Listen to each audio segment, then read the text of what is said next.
at mga kapatid ay ang mga nakikinig at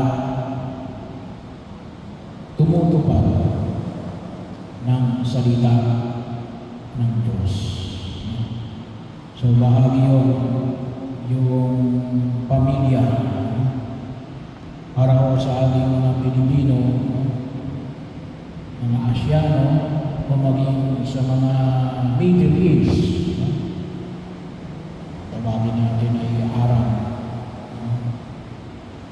Kasi akala natin kapag sinabi natin Arab, mga Muslim, hindi yun. Ang Arab ay stock. Ang Muslim ay pananampalataya. Katulad na rin ba ako sabi mo, Asian, may Pilipino, may Indonesian, Asian. Pero pag sinabi mo Arab yan, automatic Muslim hindi. Ang tawag natin yan ay stock, pinakagalingan, blood stock. So, nakikita natin na sa dugo, medyo bawang stock na iba't ibang lahi. Sa atin, ang Asian, may Pilipino, may Indonesian, may Malaysian, may Chinese, pero Asian stock tayo. Tayo, katulad din ng mga Middle Eastern, so East pa rin naman yun, ay napakalapit yung pamilya. Hindi ko katulad sa Western country. More individualism sila. Kaya doon sa kanila, pagdating mo ng 18 years old, kinakailangan magbubukod ka na ng bahay. So, pwede ka nang magbukod. Bahagi yun. Kung minsan kapag kahit matitira ka doon sa bahay ng parents mo, magbabayad ka ng rent. So, kasi ganun yung kanilang kultura. Tayo, napakalapit kapag sinabi mong pamilya. Meron pa nga tayong tinatawag na extended family. Kaya,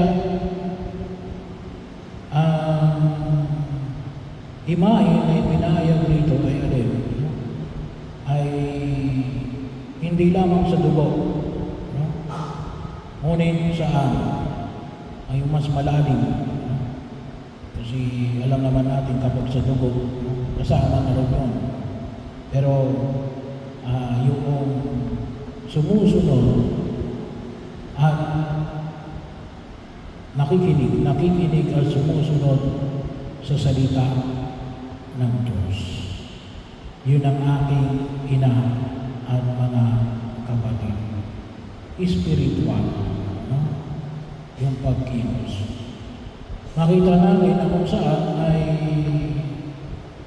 higit na nawa makatulong tayo sa panawagan ng buong may kapatid. Kaya ang tanong ngayon ay kanino tayo makikinig? Kahit na kuminsan, kahit nasa isang pamilya pero hindi pinapakinggan yung kapamilya. Mahalaga rin yun ang makita natin. Yung isa yung itinutuhog ng pagkilos. Kasi iisa yung inyong pamantayan sa buhay. At higit sa lahat, alin yun, yung turo ng ating Panginoong Jesucristo. Kaya, napakalaga. Si Maria, makita ko natin alin, hindi lang siya talagang nanay ni Jesus, ganun alin. Siya rin yung nakikinig at tumutupad sa salita ng Diyos. Kaya ang tawag natin sa dokumento ng simbahan kay Maria ay unang disipulo ng ating Panginoong Jesucristo. So, nasa Kanya yung kadugo at nakikinig at sumusunod sa salita ng Diyos. Kaya napakahalaga ho yung pakikinig at napakahalaga rin ho yung magsalita. No? Kasi sabi nga natin, baka mamaya hindi yan nakikinig kasi baka hindi ka rin nagsasalita. Sa bawat pamilya, napakahalaga rin ho yung pagkasalita. No? Kasi baka sabihin niya, wala ka namang sinasabi. No? Ay, anong malay ko? Bagaman, sabi nga ho natin, kapag talagang kaakibat ng pagiging isang kapamilya sa dugo man o sa espiritu, nabibigyan ng pakipag-ugnayan. Kaya mahalaga ho yung panyaya na ipinahayag ni Jesus. Yung pakikinig at tumutupad. Kaya yung tatanong sa atin nilang po may kawa. Tayo pag nakikinig. Napakahalaga rin mo yung pakikinig sapagkat paano tayo makasusunod? Paano tayo makatutugon? Kung hindi natin alam ang instruction. Ano bang gusto ng tao ito? Kasi kung talagang kapamilya yan, ay may sasabihin niya. May directive yan. Kaya nakikinig ba tayo? Binibigyan ba natin ng pagkakahalaga? Yung nabanggit na pagkilos. At tsaka lamang yung pagsunod. Kaya nakabase yung pagsunod doon sa pakikinig. At nawa, nakabase rin kung paano natin naiintindihan yung sinasabi nito para maging daan natin na maunawaan para maisakatuparan natin yung kanyang kalooban.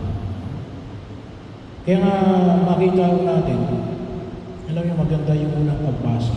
Kasi ano yung unang pagbasa? Yung ipinahayag rito yung yung paggawa uli ng templo ng Jerusalem. Kasi sino ba ito si Darius? Si Darius, hindi yung Israelita si Darius. Si Darius ay hari, yan ay Persian king. Persia. Bahagi yun. Yan ay kasi katatapos lang ng sila ay nasakop ng Babylonia. So, nung natalo ng Persia ang Babylon, ay pinakawalan sila. No? Kasi nagkaroon ng tinatawag nating Babylonian exile. No? At hindi lang sila ibinalik sa Israel. No? Tinulungan sila na itayo yung templo ng Jerusalem. No? Saan ang galing? Binanggit rito. No? Doon sa tax nila. Well, nung panahon kasi wala namang separation of church and state. No? Later na lang yung separation of church and state. Kaya bahagi yun. Binahagi yun kanina na makita ko natin na ipinatayo yung kanilang templo ng isang hari ng Persia na noon under sila na nabanggit na hari. Pero sabi nga natin, hindi Israelita ito. Pero bakit? Ano yung kalooban ng Diyos? Mapatayo ang templo ng Jerusalem. Kaya ano ang ipinahayag mo natin sa ating salmong tumunan? Masaya tayong papasok sa tahanan ng buong Diyos. Kapag tayo ay tumutugon sa panawagan ng Diyos, maging masaya tayo. kapag hindi tayo sumusunod sa kalooban ng Diyos, malungkot tayo. Kaya nga sabi ay binabaha tayo ngayon. Bakit? Eh, kasi nga ay gawa ng korupsyon. Tayo ay namimigati, nalulungkot. Gawa ng mga tao. Hindi ko katulad ng kasiyahan na nakita natin sa unang pagbasa. Kaya yun ang maging pamantayan mo natin. Tayo makinig at tayo ay sumunod sa kalooban ng Diyos. At sigurado na alin, masaya tayong papasok sa bahay ng ating Panginoon.